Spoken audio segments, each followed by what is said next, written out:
Hello and welcome. I'm just going to do a short webinar on what assessment only route to QTS for unqualified teachers is. You may have heard about it. Very often you'll have members of staff come to you and say, "Oh, can I do assessment only?" So I thought it'd be really important for us to do a little webinar on what it actually is and what requirements are there if you do have members of staff. It's important. We'll talk about it a bit later on, but it is for predominantly for unqualified teachers who, for whatever reason, haven't qualified yet and they're working in your schools and you don't want them to quit, they don't want to quit, to go and do a standard teacher training course, postgraduate course. Is there another option? Yes, there is. Let's say we'll go through what the requirements are.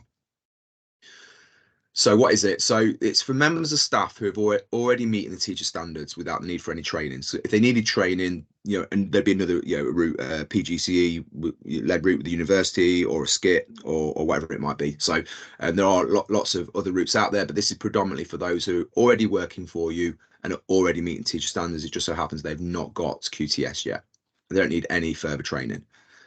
And what it is rather than having that training, it's basically a series of assessments. So different providers do it different ways, but predominantly it'll be made up of lesson observations, weekly lesson observations, and then a portfolio of evidence to then prove that they're meeting. It's almost like finalise and prove that they're meeting teacher standards. And it lasts for up to 12 weeks. I imagine most providers who are offering this, it will be the full 12 weeks in order to do this. And that's all the ones I've experienced that have been that as well. So over that 12-week period, it'll be an assessment window to really just like make sure that we're collating that evidence of observations and the portfolio to go, yes, this person is meeting teacher standards without the need for any training. So to be eligible, then the member of staff needs all of the following. So there's four key ones really here. So the first one I mentioned already. So they need to be able to show they meet the teacher standards without any more training. Really, really key. And I say we have a lot of people contact us who that isn't the case. And unfortunately, they do need to be meeting teacher standards. There's no can we come to half of a skit course? Can we go to a few weeks of a PGC course? It's no. There needs to be meeting teacher standards without any more training. Need to have worked in two or more schools. I'm sure you'll know this already, but any teacher training course you need to have worked in two schools or more. Now it could be that if you've identified someone who's meeting the first one, not meeting this one, you could speak to us. We could put you in touch with other schools who have got similar members of staff who are in the same situation, and we could try and do a swap for a 6-week period or something. But they need to have worked in two or more schools, ideally contrasting across the age range that they want to train in, etc., as we normally would with any other teacher training course.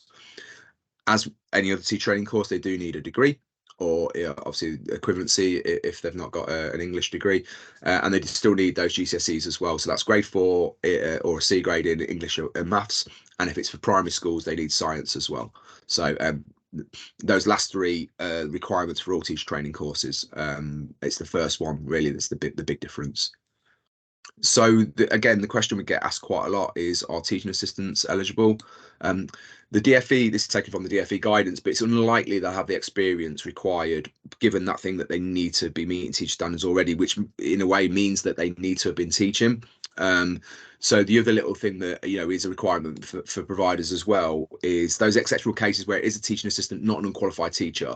It's because they've spent at least 2 years independently planning and delivering to children, and there are exceptions to the rule, and this does happen more often than not. I've seen over the last maybe 5 years, it is the case where there's more teaching assistants maybe undertaking the role of what previously would have been an unqualified teacher, but they need to be doing it 2 years. So we get asked sometimes, what percentage of a teaching timetable? Well, across a teacher training year, the average would be 60%. Is you probably start at 40, going up to 80 is what a lot of providers do. So around a 60% timetable for 2 years is what we're talking about. What an unqualified teacher would be doing.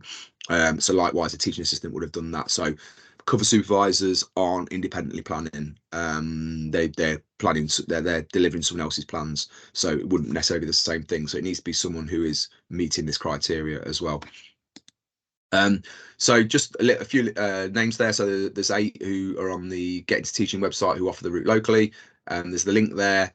And as always, get in touch with us if you want to, but I would say I'd go directly to these people. It's probably the best bet, but hopefully that has answered your questions on that.